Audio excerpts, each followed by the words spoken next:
Bismillahirrahmanirrahim. Assalamualaikum warahmatullahi wabarakatuh. Halo guys, selamat ketemu Waalaikumsalam. lagi di channelnya Kiai Marketing. Nah, hari ini sudah bergabung di sebelah kiri saya atau sebelah kanan beliau ini adalah Pak Demu Giardi, seorang banyak banget di jabatannya beliau ini ya. Jadi hari ini yang kita bahas cuma salah satu dari sekian banyak bisnis beliau, yaitu adalah soal bisnis laptop trainer ya.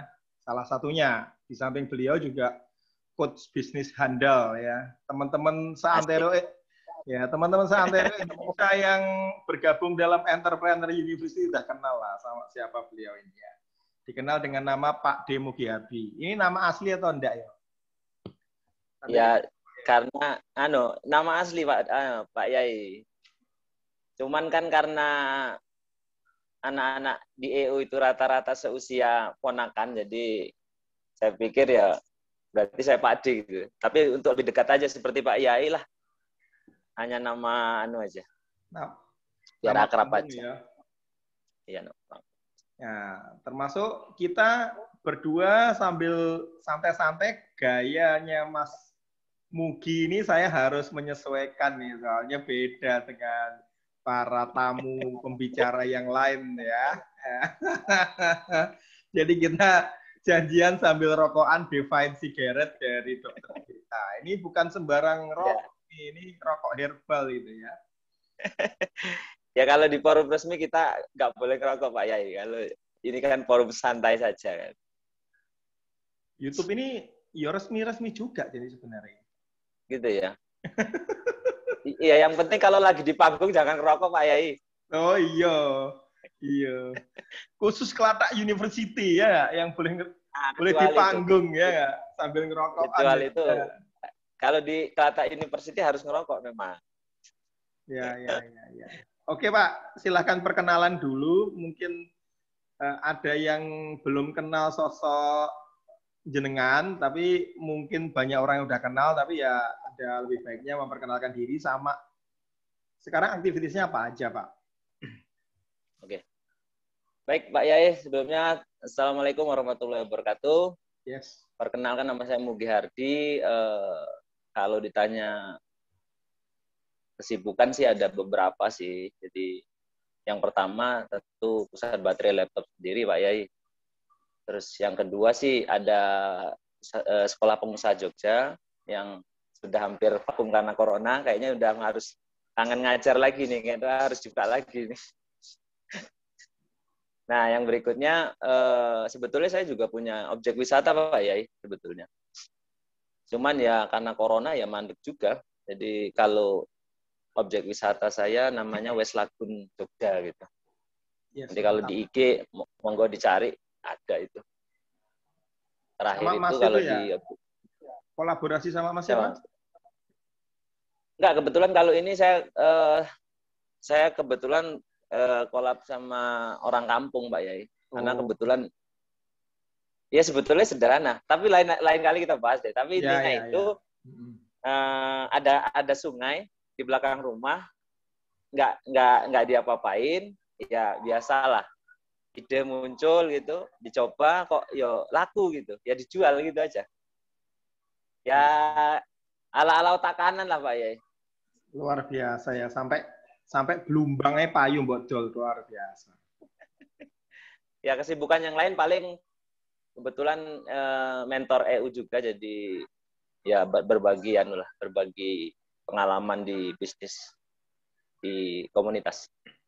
Kalau di Kelatak sih wakil rektor 3 gitu. Ya. Pak. Ya paling itu Pak Yai. Yes. Oke, kita langsung aja ya mengenai bisnis laptop dan juga baterai laptop, aksesoris segala macam. Dengar-dengar selama pandemi naik omset luar biasa nih, Bos. Ya alhamdulillah Pak Yai. Ya kalau kita bicara pandemi kan saya pikir nggak ada yang kena ya Pak. Nggak ada yang nggak kena ya Pak Yai. Tapi paling tidak tidak sampai minus, artinya tetap ada profit di situ. Itu kerennya di situ sih.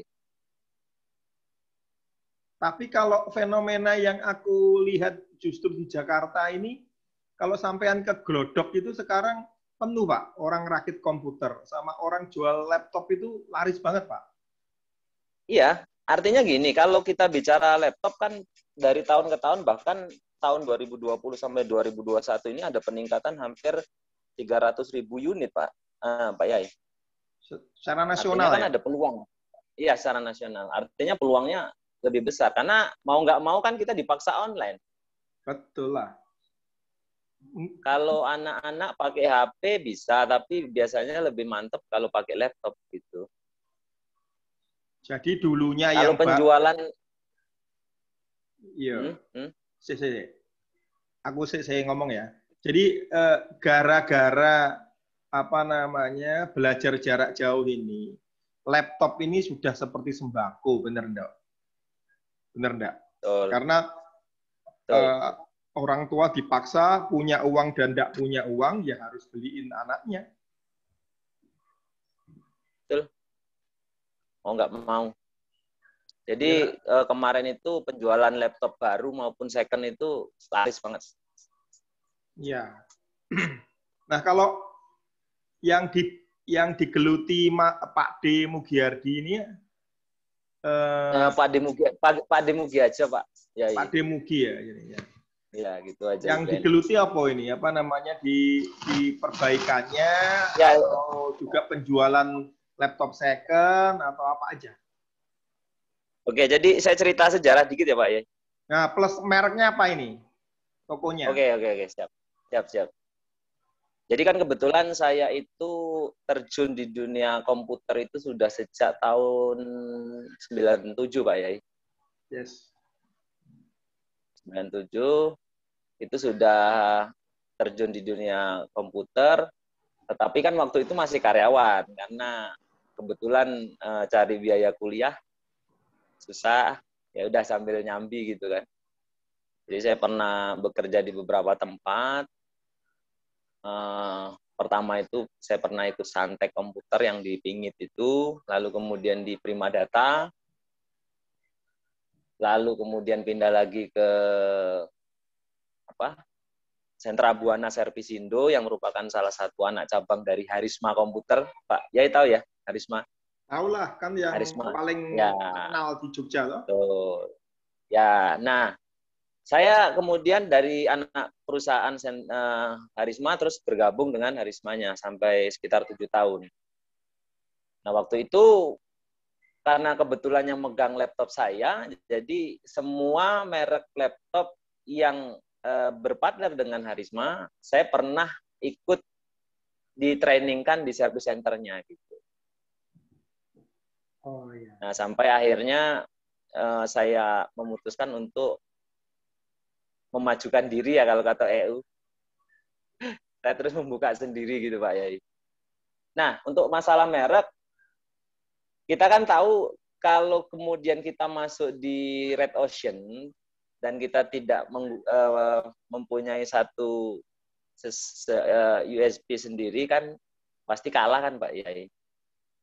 Jadi waktu itu kemudian berpikir apa ya nama. Lalu kepikiran cari sesuatu yang unik gitu. Lalu kemudian dapatlah namanya Pusat Baterai Laptop. Nah, itu kan nama generik, udah keluar hakinya atau belum, Bu? Oh, betul. Kalau itu nama generik, artinya itu hanya untuk brand saja. Kalau nama aslinya, nama perusahaan saya sendiri bukan itu. Sebenarnya nama usaha saya sendiri Integra Tekno Komputer. Oh, jadi kalau Integra Tekno, ya. Berarti Integra Tekno Komputernya sampean kecilin, pusat baterai laptopnya sampean gedein kayak papan nama gitu ya? Betul. Pertama kali buka saya bikin papan nama sampai 4 meter. Iya. Nah, teman-teman kan kalau buka usaha kan papan namanya paling ukuran 50 kali 50 terus dengan banyak tulisan gitu kan. Kalau saya langsung 4 meter, tulisannya cuma Pusat Baterai Laptop. Sementara nama Integra sendiri, ya kecil aja sampai kadang-kadang harus deket baru kelihatan. Ya. Itu ya. Itu strateginya pedagang di sepanjang jalur Pantura kayak ngono. Ya. Bakso, Iya, betul. ayam, sate, gulai. Ya. Aja langsung ke kategori produknya. Karena kan kita tahu kalau di jalan itu tidak mungkin terbaca semua. Ya Pak Yai tahulah ilmu tentang itu kan. Iya. Nah, Terus itu itu yang saya berdirinya pakai. kapan? Kalau untuk pusat baterainya sendiri sejak 2006. 2006 lagi 2021 kirang tahun nih. Hampir 16 Pak Yai. 16 tahun ya, luar biasa bertahan itu ya. Ya cukuplah kalau cuma buat beli rumah gitu sama mobil. Wih, luar biasa. Tepuk tangan ini audiens semua tuh. Lihat, kalian bisa menekuni bidang ini karena di video sebelumnya saya sebutin apa kriteria bisnis yang bisa ditekuni. Salah satunya adalah nomor 1 bahkan adalah bisnis yang bisa mencukupi kebutuhan hidup Anda. Benar Pak? Pak D? Betul. Yang karena kedua, kalau bisnis jasa itu kan betul. Ya, yang kedua bisnis yang kamu sukai. Jadi banyak orang itu buka ya, bisnis itu cuma karena suka, tapi duitnya nggak ono, Pak. Ya, betul. Setuju, sepakat.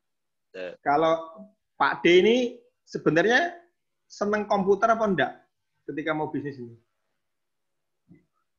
Kalau dibilang seneng sih karena waktu itu kecelakaan, Pak Yai. Jadi karena waktu itu ini agak harus cerita masa lalu ini kayak. Iya, tapi nggak usah cerita mantan lah. Masa lalu toh ae. Ya jadi kan dulu karena waktu itu kebetulan lulus SMA, saya dapat semacam apa ya? Semacam langsung masuk kuliah itu apa Pak ya namanya? MDK. Kebetulan saya diterima di Undip sebetulnya. Cuman karena berpikir waktu itu sejak SMA saja kadang-kadang minta uang sama bapak itu susah gitu. Apalagi berpikir sampai ke Semarang kan gitu. Sampai akhirnya nggak tak ambil karena memang berpikirnya kayaknya nggak mungkin gitu. Bukan nggak ada uang sih bapak, cuman waktu itu bapak lagi fokus sama kakak sebetulnya. Jadi semua keuangan larinya ke kakak waktu itu. Nah, di sela-sela itu kemudian saya memutuskan untuk ya udahlah cari kesibukan dulu sambil kerja. Nah, waktu itu saya masuk ke D1 teknisi komputer. Ya. Jadi dari situ sebetulnya kok lama-lama kok seneng ya udah dilakoni sampai akhirnya nyambi kuliah ya nyambi kerja gitu aja. Ya. Berarti itu adalah kesukaan yang diberikan sama Tuhan ya. Jalannya. Ya gift lah mungkin. Sampai asli mana sih sebenarnya? Kalau bicara asli saya tuh bingung. Mungkin Puja Kesuma ya Pak. Ya. Oh gitu. Jadi bapak asli Jogja, ibu Prambanan. Tapi tinggalnya di Lampung.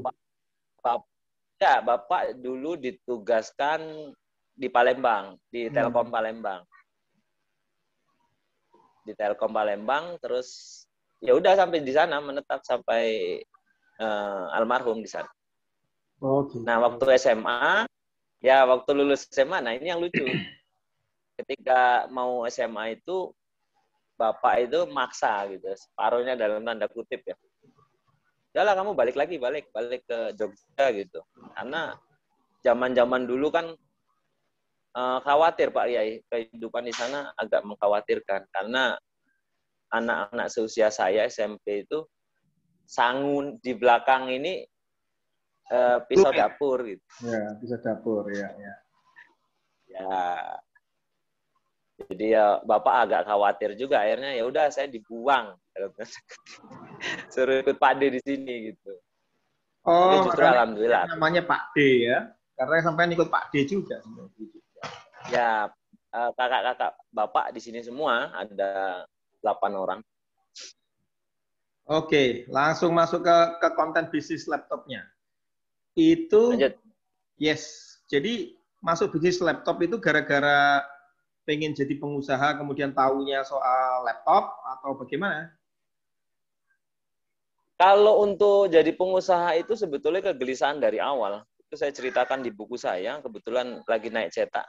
Jadi ya kegelisahan itu muncul karena waktu di Sumatera, di Palembang itu, saya melihat pengusaha-pengusaha yang ada itu kan paling dari beberapa suku ya. Misalnya kayak Padang, Pak Haji kan tahu, Pak Haji tahu lah. Ya, Padang itu biasanya dengan Padang, baju, Chinese. ya, dan etnis Tionghoa gitu. Saya melihat kok orang Nyon Sewu ya, orang-orang yang lain itu kok nggak ada gitu, termasuk etnis Jawa kok kurang gitu. Bahkan jangan bicara Jawa deh, bisnis yang lain tuh kayaknya kurang banget kan. Nah, Ya. jadi ada kegelisahan itu sih sebetulnya, cuman cari cara gimana, yo belum ketemu, wis jalani wae wis. Sampai akhirnya 2007 terus terang ketemu EU, udah bubar semua. Langsung di ya dapat semangat, dapat hidayah di situ ya. Jadi tahu cara permainannya Pak Haji. Nah, Yai. Oh gitu. Ya, Jadi langsung memutuskan untuk masuk ke bisnis perbaikan laptop dan suku cadangnya ya. betul.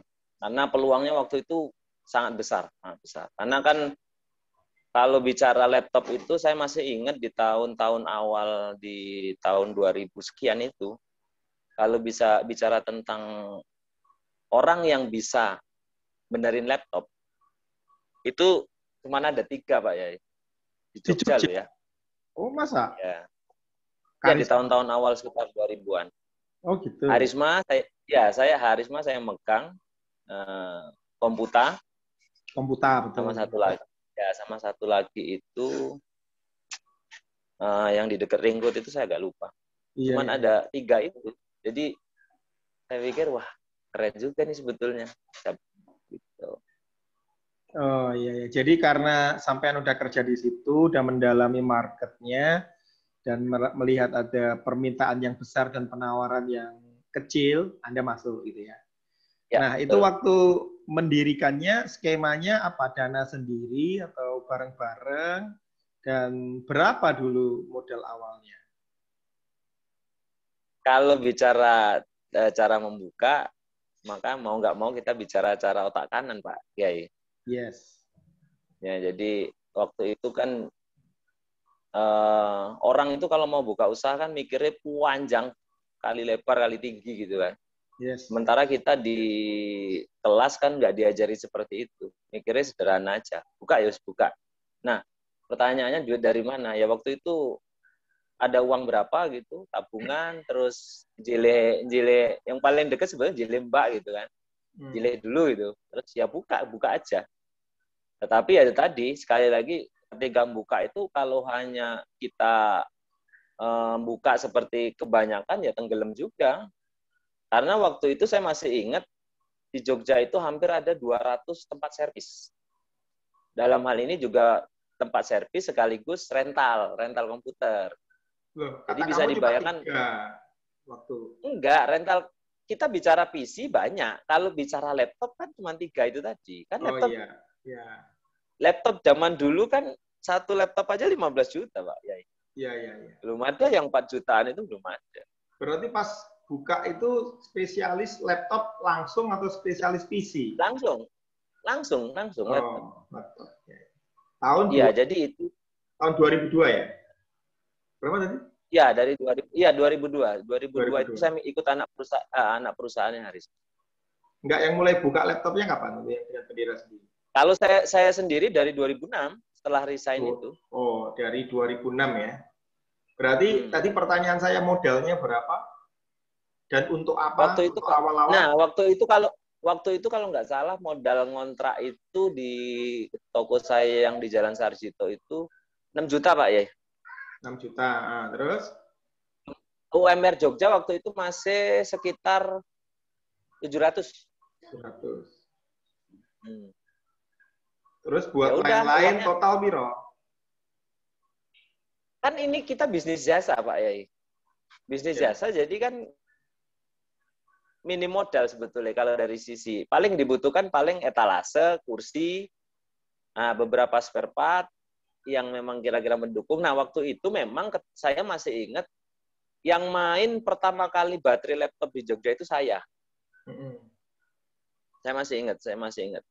Dan waktu itu saya iklankan di KR waktu itu, dan ya banyak yang nyari. Oh, ternyata peluangnya bagus gitu. Ternyata positioningnya oke ya nggak? Oke, iya. Ya sebetulnya ada kekhawatiran justru dari beberapa karyawan ya, kok namanya pusat baterai laptop, jadi kesannya kan cuma jual baterai gitu. Tapi kan sekali lagi kita bukan bicara tentang hanya menjual baterai, karena ketika kita tahu itu adalah jual baterai, pasti di situ ada jual-jual yang lain kan gitu. Yes, betul sekali. Cerdas sekali ya, ada melihat peluangnya itu ya, dengan positioning yang pas itu. Nah, positioning kan harus dikuatkan dengan differentiation. Nah, itu differentiation-nya apa untuk memperkuat positioningmu sebagai pusat baterai laptop itu? Baterai, ya. Realnya apa? Produk. Saya bisa meyakinkan setiap kali orang cari baterai saya ada. Ya, berarti positioning-nya dikuatkan dengan ketersediaan spare part berupa baterai waktu itu ya. Oh, waktu itu iya. Ya, berarti kan ketika orang masuk, untuk ulakan baterainya kan mahal itu satunya kan, harus nyetok atau sistemnya brokeran toh. Ya, jadi gini, kebanyakan orang kan, ya ini kita bicara bisnis ya. Jadi kalau kebanyakan orang ketika mau mulai usaha selalu berusaha untuk mencari sumber hulunya ya. Yes. Yang jadi masalah ketika teman-teman nyari sumber utama, ketika kemudian ketemu, yang jadi masalah kan teman-teman harus pulaan banyak. Dan itu nggak mungkin modal kecil. Ya. Sementara waktu itu harga baterai yang masih lumayan. Lumayan dalam arti satunya sejuta gitu ya. Lumayan dalam arti gini, unitnya dikali misalnya sekali minimum order sekian, itu kan jadi ya anggaplah waktu itu sekitar 200-an gitu ya, 200-300. Tapi kan marginnya kan waktu itu masih tebel sebelum anak-anak online itu mulai bleeding dengan harga gitu. Ya, jadi teman-teman kalau misalnya mau usaha, nggak usah nyari dulunya, ntar aja kalau memang sudah nanti udah kuat silakan. Nah, begitu juga saya waktu itu sama ngambilnya di sana juga, di Kulon juga, di barat, di pusatnya yang tadi Pak Yai cerita itu. Ya. Jadi kenal beberapa supplier yang langsung ngambil dari sana, dari Cina. Ya, lalu kemudian akhirnya saya juga ketika sudah modalnya udah kuat, ya saya ke sana terus ngambil dari sana. Tapi sebelum kuat berarti sampean main brokeran, minta DP dulu, nanti baru dibelikan gitu ya? Oh iya, ya jadi waktu itu kan yang bermain baterai kan nggak banyak Pak, jadi lebih enak. Jadi, kita cuma main deposit aja, terus dikirim, deposit habis tinggal ngisi lagi terus gitu. Nah tapi memang ada yang menarik itu kan sebetulnya lagi-lagi nih kaitannya dengan trik bisnis. Jadi ketika ada banyak sekian unit sekian unit produk, kalau kita bicara baterai, banyak orang yang tidak memanfaatkan riset. Nah, riset yang paling sederhana dan itu real adalah di mana riset itu bersumber dari distributor. Betul nggak Pak Yai? Betul. Jadi kalau misalnya ada distributor punya nih data nih, oh ini yang banyak dicari nih. Ya. Ya udah ngapain pulaan banyak, pulaan yang banyak dicari aja. Gitu. Misalkan pulakannya yang baterainya Toshiba, jangan Bien ya, zaman dulu ya. Ya Toshiba itu banyak loh Pak Yai serinya. Iya. Nah, kalau orang nggak tahu, dia kulaan semua, dikulain semua. Yang jadi masalah stok mati kan. Iya, betul. Iya.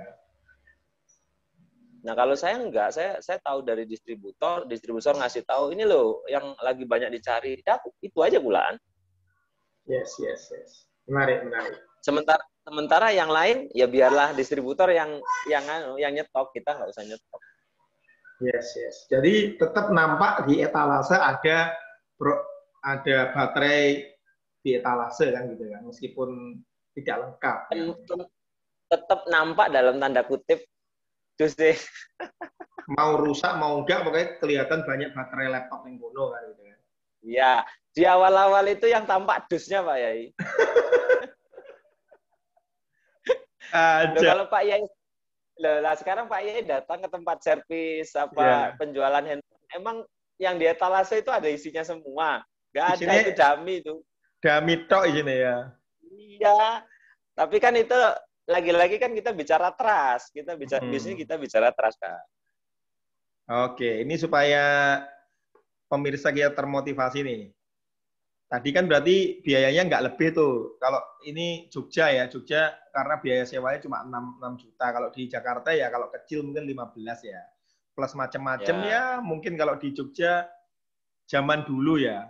Zaman dulu mungkin 10 juta bisa, kalau di sini mungkin 20 juta. Nah, kalau sekarang posisi 2021 ini, kalau bikin bisnis kayak Pak D ini butuh minimal modal piro, Pak? Ya, yang paling banyak sebetulnya lebih ke ini ya, lebih ke sewa tempat sih sebetulnya. Sewa lagi ya?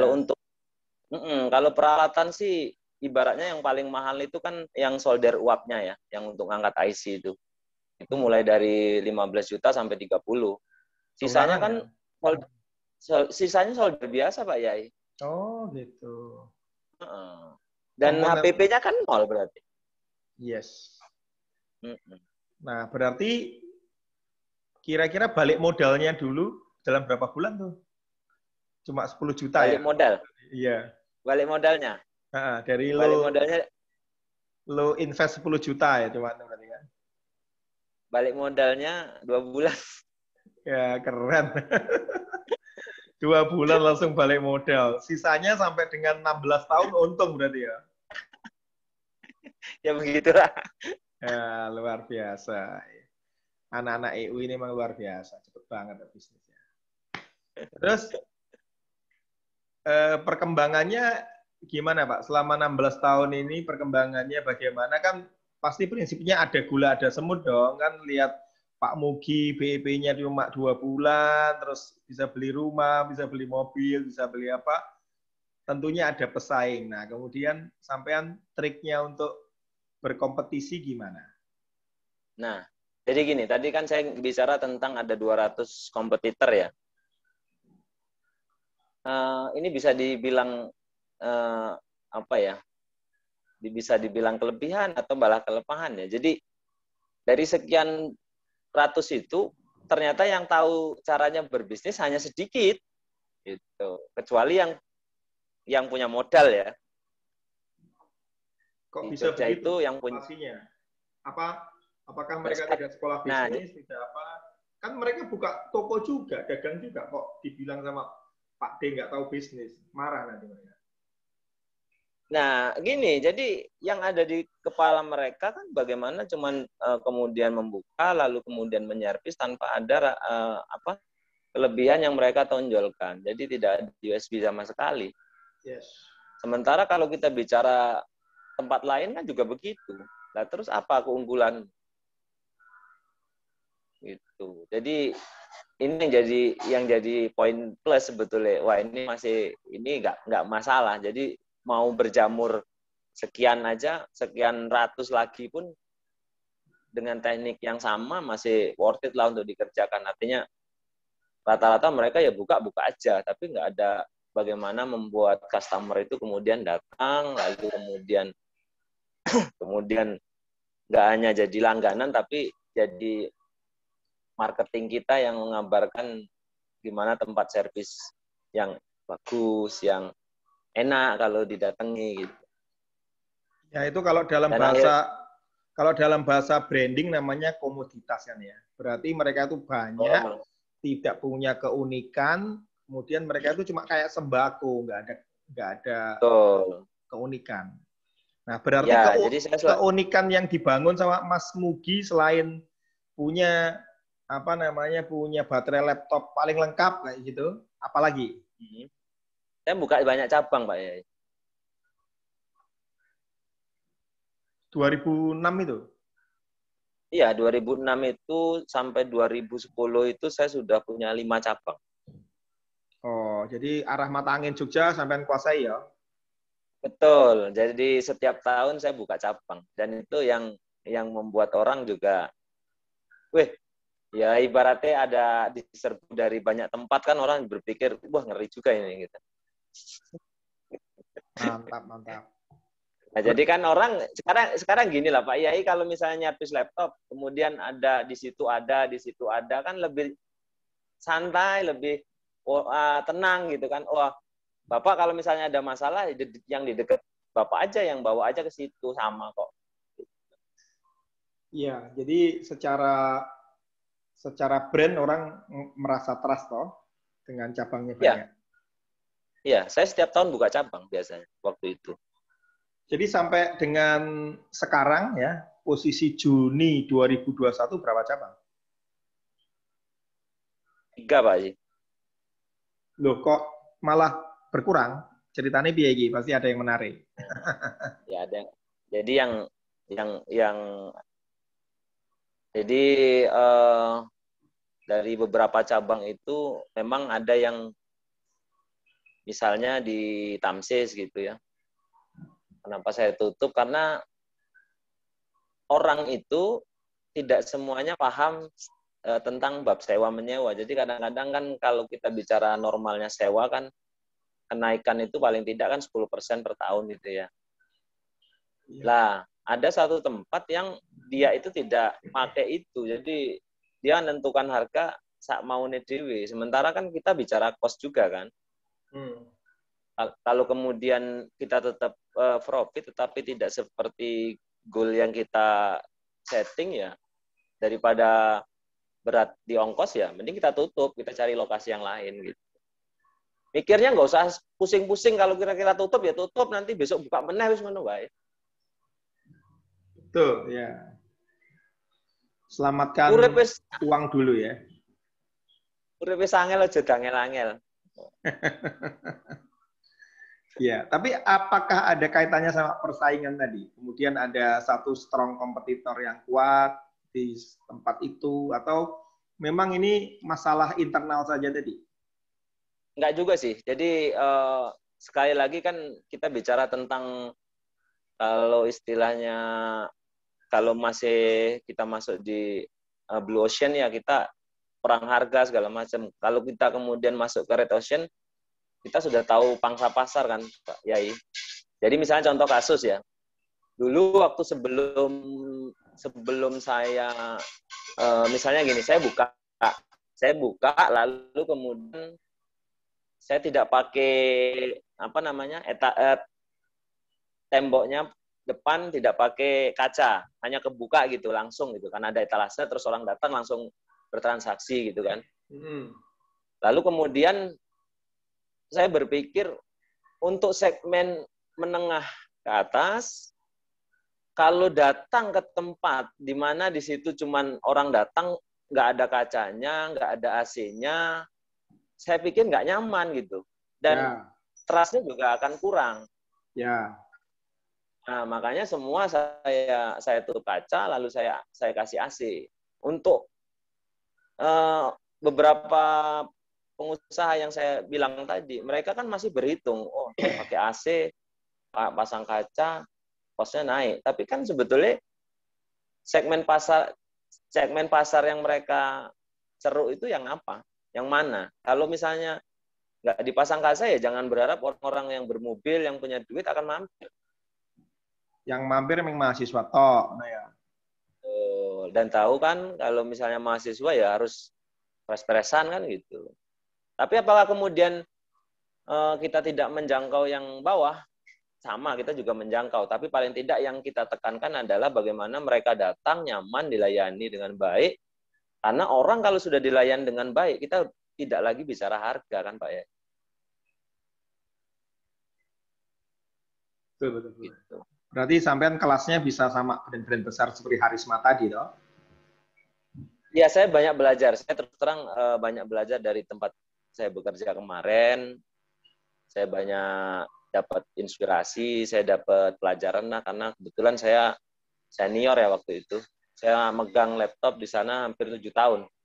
Jadi makanan sehari-hari ya dandani laptop gitu kan. Jadi sampai-sampai kadang ada orang datang gitu.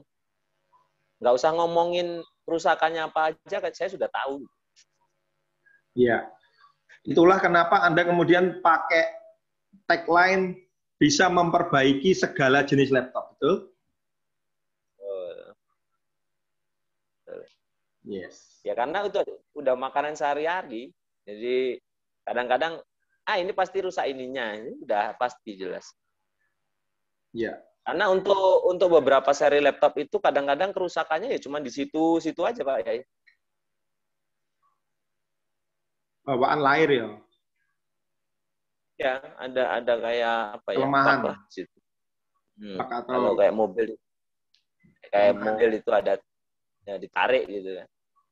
Ya. Terus kalau ya itu untuk terus sekarang ini ya. Kalau ada pemirsanya Kiai Marketing ini pengen buka bisnis perbaikan laptop dan komputer. Yang pertama saya tanyakan, pasarnya masih besar atau enggak? Dan kedua, caranya bagaimana supaya dapat pendampingan dari Pak D ini kan? Ya, jadi kalau ditanya pangsa pasar masih terbuka luas ya, masih terbuka lebar. Kecuali untuk di beberapa lokasi kayak di Jakarta kan sudah jelas ya, kalau misalnya tanpa servis laptop ya di Mangga 2, tetapi bukan berarti di tempat-tempat lain nggak bisa, karena itu nanti akan tersegmen sendiri. Tetapi untuk ditanya apakah kemudian peluangnya masih terbuka lebar, sangat lebar selama orang masih bisa bekerja, pekerjaannya online, apalagi kita tahu semuanya serba online, mau kerja pakai HP pun kayaknya juga tidak memungkinkan. Orang capek pakai HP, akhirnya larinya ke laptop. Juga, dan laptop biasanya hidupnya dihidupin lama sampai berjam-jam. Nah, sebetulnya ada cerita menarik kenapa kemudian laptop ini tidak akan pernah habis. Karena rata-rata pengguna laptop itu salah dalam pemakaian, apalagi makainya ngedur. Nah, itu peluang, itu pasti rusak itu. Jadi rahasianya gimana supaya kita pakai laptop awet? Ya, jadi gini, laptop itu sebetulnya kan mobile Pak Yai. Jadi yang namanya mobile kayak kita pakai HP ini kan nggak mungkin nyari e-charger ketika kita manggon di mana gitu, kita berhenti di mana kan nggak mungkin kita cari charger kan? Kita nunggu sampai lowbat gitu, baru kita cas.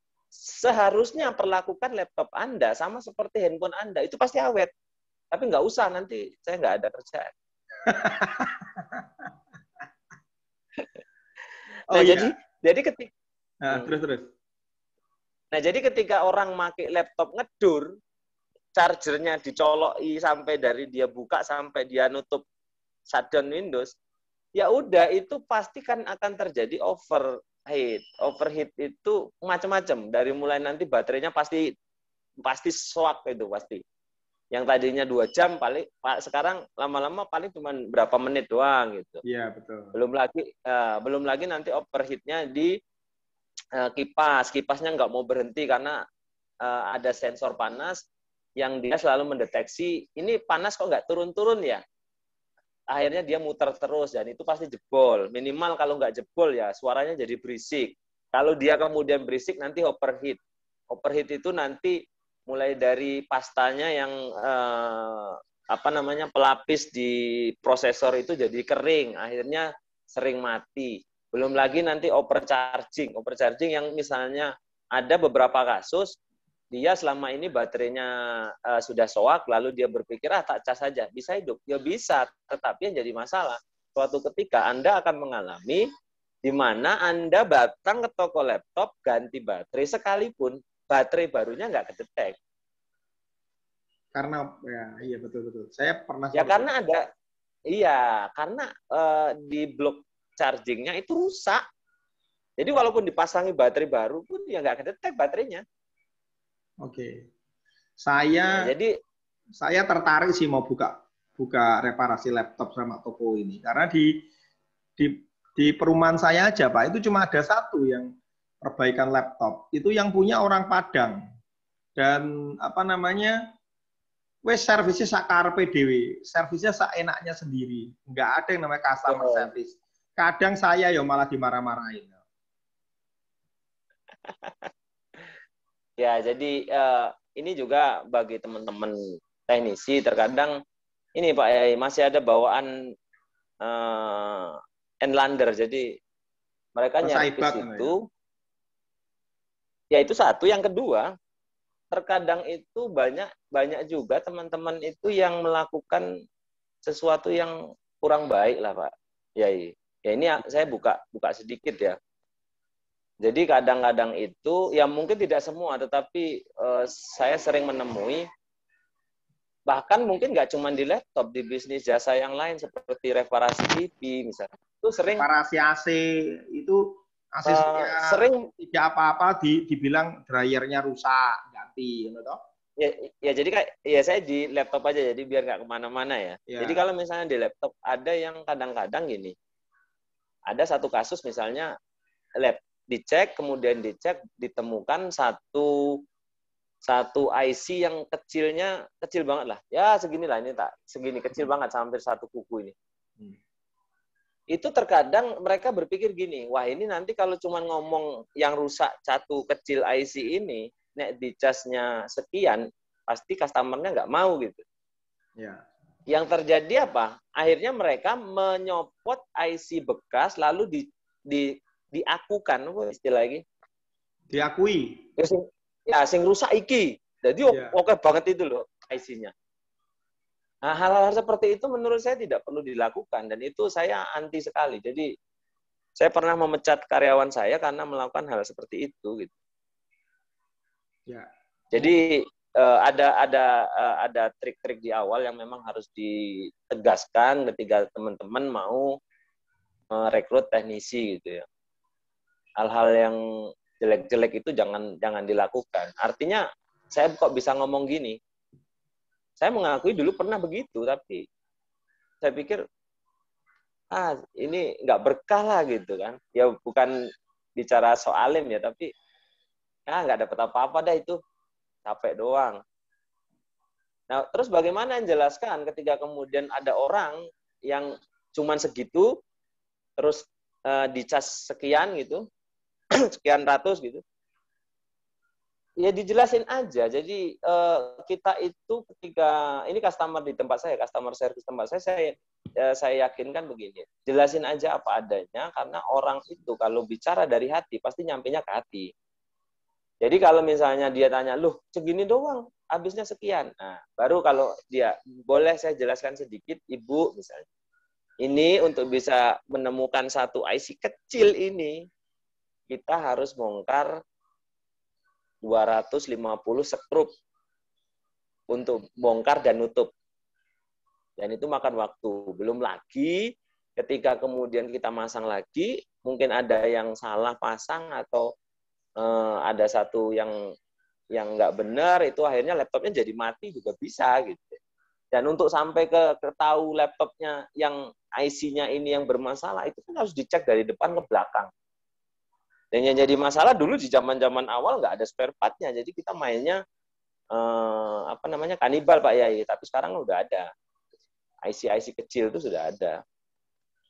Nah, ketika kemudian sudah dijelaskan begitu, beberapa orang jadi paham. Oh iya. Jadi artinya bisa ketemu IC kecil itu ada proses panjang dan waktunya agak lama. Jadi nggak cuma sejam 2 jam, bisa beberapa hari.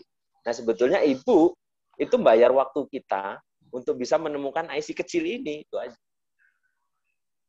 Oke, menarik ya. Jadi edukasi, lebih ke edukasi. Ya, prinsip keterbukaan namanya, transparansi ya. Betul. Tapi ada juga yang memang nggak mau bayar Pak Yai, sudah dijelaskan begitu. Ya, ya, ya. Pikirannya kita bohong atau apa. Ya saya bilang ke anak-anak, ya udah gini aja, kalau ada yang nggak mau bayar, ini yang jeleknya lagi ya, teman-teman teknisi ini mohon perhatiannya kalau ada teman-teman teknisi apapun lah bisnis jasa. Ketika jasa yang Anda tawarkan itu tidak mau, karena mungkin berarti biaya, karena mungkin mereka lagi memang nggak ada uang, mohon jangan pernah mereteli komponennya. Jadi kadang-kadang teman-teman tuh nggak mau rugi Pak Yai, meskipun nggak semua ya. Mereka nggak mau rugi. Jadi ketika kemudian sudah jadi, misalnya laptop nih, udah jadi, udah ketemu IC-nya, diganti, udah hidup gitu. Dan orangnya nggak mau. Akhirnya dimatiin lagi. Dan konyolnya lagi, nggak cuma dimatiin, beberapa AC-nya diambilin gitu. Ya kayak balas dendam gitu ya. Iya, jadi banyak ditemuin, ada orang datang, bilangnya udah pernah diservis di sini, ketika kita buka, IC-nya hilang semua. Padahal rusaknya nggak sampai di situ gitu. Yes. Nah, Menarik ya. itu saya jelaskan. Jadi banyak hal-hal sebetulnya yang jadi benar Pak Yai bilang tentang kaitannya dengan SDM-nya itu betul. Jadi kita bicara tentang bagaimana SDM kita benar-benar jujur ya. Jujur, kita cari duit berkah lah, jangan hal-hal seperti itu gitu. Nah, dalam kasus di tempat saya ketika ada orang nggak mau bayar misalnya, saya matikan lagi, apalagi saya ambil. Saya bilangin aja, ya udah Bu, kalau mau dimatiin lagi juga eman-eman, harus bongkar lagi. Udah gini aja, Ibu mau bayar berapa? Wes ngono wae. Kalau dia masih tetap nggak mau bayar, biasanya anak-anak tak suruh bilang gini, ya udah Bu, kalau memang Ibu nggak mau bayar, kita nggak mau matiin laptopnya Ibu lagi, Ibu mohon dibawa pulang aja laptopnya, cuman doakan bisnis saya lancar. Menarik. Poinnya apa ya? Ada sebuah pendekatan spiritual dalam bisnis Anda ya. Ya begitulah. Ya kan jarene nek misale jujur ono niat apik kan diganti toh Pak Yai. Yes, karena marketing itu sekarang sudah kembali ke rumah asalnya, yaitu marketing kejujuran. Makanya Anda maju. Oke, pertanyaan berikutnya, kalau misalkan itu tadi, saya tidak punya background teknisi kayak Pak Demugi gitu ya. Terus saya buka perbaikan laptop dan komputer. Saran Pak Demugi apa supaya saya ini sukses? Oke, saya cerita dulu. Jadi ketika kemudian saya buka, pemainnya kan hanya saya waktu itu. Yang nyervis saya, yang otak-atik saya gitu kan. Tapi ketika kemudian yang masuk banyak, maka mau nggak mau, yang harus teman-teman lakukan adalah ngesupkan pekerjaan kan. Karena atau dari awal sudah kita rekrut pegawai, Pak. Ya, jadi gini, saya lagi ngomongin teman-teman yang lain yang masih sekarang masih garap kerjaannya sendiri, gitu kan. Jadi teman-teman bisa lakukan ngesup dulu sampai gini. Maksudnya gini, sampai teman-teman punya karyawan baru yang siap dengan skill yang minimal sama lah dengan teman-teman. Nah, yang saya lakukan dulu gitu. Jadi ketika saya belum ada karyawan, saya subkan dulu Pak Yai. Sementara yang karyawan baru, saya ajari pelan-pelan gitu. Tapi saya biasanya basicnya saya minta teknisi elektro Pak Yai. Elektro apa aja lah. Maksudnya elektro kan masih umum. SMK elektro. Ya boleh SMA. Minimal dia tahu bisa nyolder lah. Minimal lah itu bisa nyolder. Gitu. Nah, nanti gini, poinnya adalah ketika kemudian teman-teman yang karyawan udah jadi, baru yang sub tadi dikerjakan sendiri gitu. Tapi basicnya kalau bisa elektro, jadi lebih cepat pemahamannya. Nah, yang saya lakukan adalah saya mengubah cara saya mengajar, Pak Yai. Yes. Karena ini penting. Jadi ketika kebanyakan kita dalam mengajar itu kita selalu punya apa ya? Punya kesamaan begini. Pandangan hampir sama. Jadi misalnya gini, kamu anak baru ya? Ya udah kamu kerjain yang gampang-gampang dulu kan gitu. Ya. Yeah. Itu lama, pasti lama.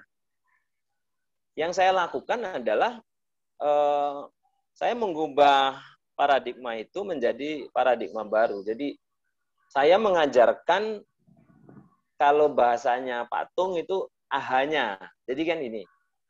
Misalnya tadi, saya kok tahu ada orang datang bawa laptop, saya tahu itu pasti rusaknya ini gitu. Kalau di servis habisnya sekian. Yang saya lakukan adalah ketika ada karyawan baru, yang saya lakukan adalah langsung to the point ngajari dia. Tentu dari dasar-dasar dulu ya.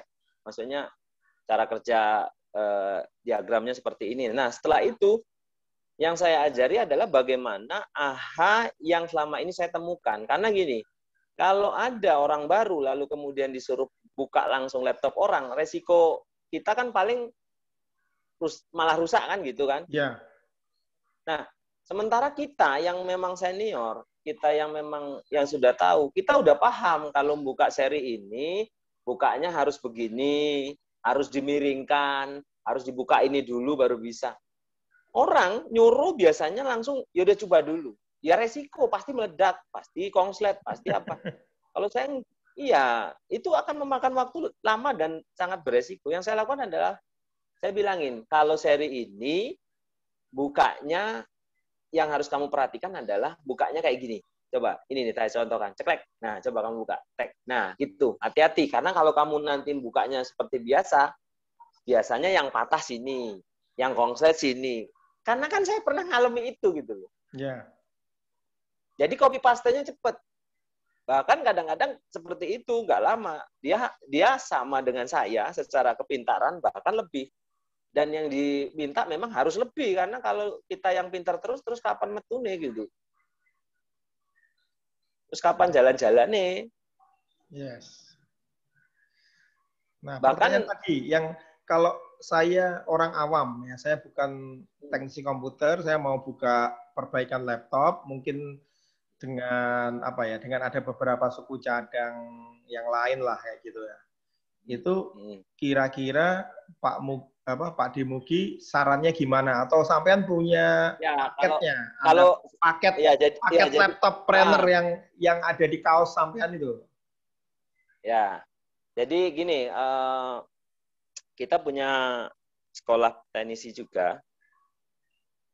Karena selama ini yang saya lakukan gini Pak Yai.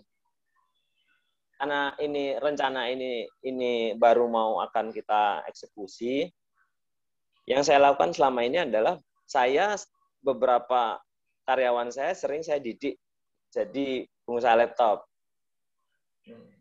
Nah, yang saya lakukan adalah ketika dia kerja sama saya ajari dia bisnis, dia buka toko di luar, tapi dia masih bekerja tempat saya. Tapi ada catatan memang yang saya tekankan.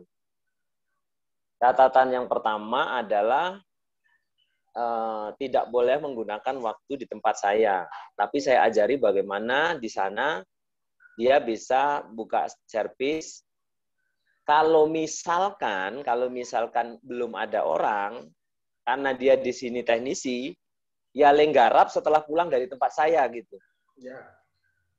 Nah, yang kedua, yang pertama tadi nggak boleh menggunakan waktu di tempat saya. Yang kedua adalah tidak boleh ngambil customer saya. Nah, ini mungkin kesannya lah, kok takut diambil orang? Enggak. Saya lagi mengajarkan bagaimana dia punya pandangan yang luas bahwasanya tidak perlu ngambil customer di tempat saya. Tapi di luar sana, customer-nya bludak. Saking banyaknya yang sebetulnya bisa digarap. Ya. Nah, terus kaitannya dengan bagaimana kalau yang mau buka bisnis? Ya itu tadi, saya punya, kita bisa bantu untuk mendidik calon karyawan, untuk dididik menjadi seorang teknisi dulu, kemudian kalau udah siap, baru kita bukakan gitu. Paling tidak waktunya yang lumayan agak lama, sekitar 3 bulan Pak Yai. Ya sebetulnya Maksud bisa disingkat juga. ya Sebetulnya bisa disingkat. trainingnya di Jogja plus Di Anda yang Jogja, di Jogja. nyarikan atau jadi Ya maksudnya Anda yang mencarikan sebetulnya gini, pegawainya plus teknisinya tinggal saya bayar biaya transfernya, transfer orang kayak pemain bola gitu, atau kalau saya nyari orang saya dulu, saya kirimkan ke Jogja tempat Pak Mugi 3 bulan baru nanti saya ambil. iya gitu. Yang Karena satu gini, yang kalau kedua? saya nyarikan orang di sini, Yang kedua kalau berarti saya nanti. kalau saya nyarikan orang di sini, belum tentu mereka mau kerja di luar. Ya. Tapi kalau nyari di sana, dididik di sini, masih mungkin. Ya kayak punya Pak Apu lah. Nanti kan ketika dia sudah jadi, tinggal taruh di mana dia tinggal, kan begitu. Nah, nanti kalau calon pegawai saya taruh tempatnya Pak Mugi terus jatuh cintanya sama Pak Mugi, gimana? Malah nggak jatuh cinta ke saya, malah kerja ke situ. Ya karena ada perjanjian toh Pak Yai. Ya jadi itu jadi bisa seperti itu. Misalnya bisa nggak dipersingkat? Sebetulnya bisa, karena sebetulnya kan kalau kita bicara laptop itu kan ada software, ada hardware. Sementara untuk berjalan bisa dilakukan software sama servis-servis ringan dulu. Lalu servis berat itu nanti bisa menyusul. Atau kemudian servis beratnya nanti bisa disubkan dulu gitu Pak Yai. Dikirimkan ke Jogja Sampai dulu. boleh dikirimkan ke Jogja Pakai JNE. Atau bisa coba cari pemain kompetitor di sana gitu Pak Yai. Nggak usah takut sama kompetitor itu kawan. Nah iya kan itu kan, love your customer, respect your competitor kan. Cari nih hak ngono, ya kan? Ya, jadi nanti kalau udah siap, baru kemudian yang servis berat tangani sendiri. Jadi progresnya seperti itu. Nah, terus bagaimana kalau ada yang aku nggak mau ribut mas, iso ora di-create. Nah, saya lagi meng-create itu juga. Jadi saya banyak belajar dari Pak Apu gitu cerita. Jadi ya udahlah, kini tak garape, nanti jangan modal aja, nanti saya bikinkan prospektus gitu. Anda sebagai konsultan atau Anda sebagai konsultan artinya kita bayar langsung apa bagi hasil apa ya apa? Ya lebih ke pengelola. Pengelola tapi kalau di luar kota apa ya iso? Apa ya bisa kalau di luar kota? Saya itu kan sudah pernah buka di Solo toh Pak Yai. Oh, udah pernah. Ya. Terus ya kan nggak harus kita kan, nanti kita bikin tim. Ya. Yang penting kan sini yang ngontrol. Ya, sampai running well gitulah. Ya sama kayak Pak Apu lah. Pak Apu kan nggak ngurusi lagi, kan ada orang-orang yang ngurusi. Iya kan sesuai dengan semboyan kaos kita. Kalau orang lain bisa, ngapain kita, ya?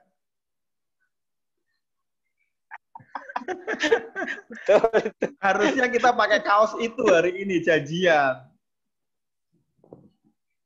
Gitu ya. Kaosnya Kelata. Besok deh kita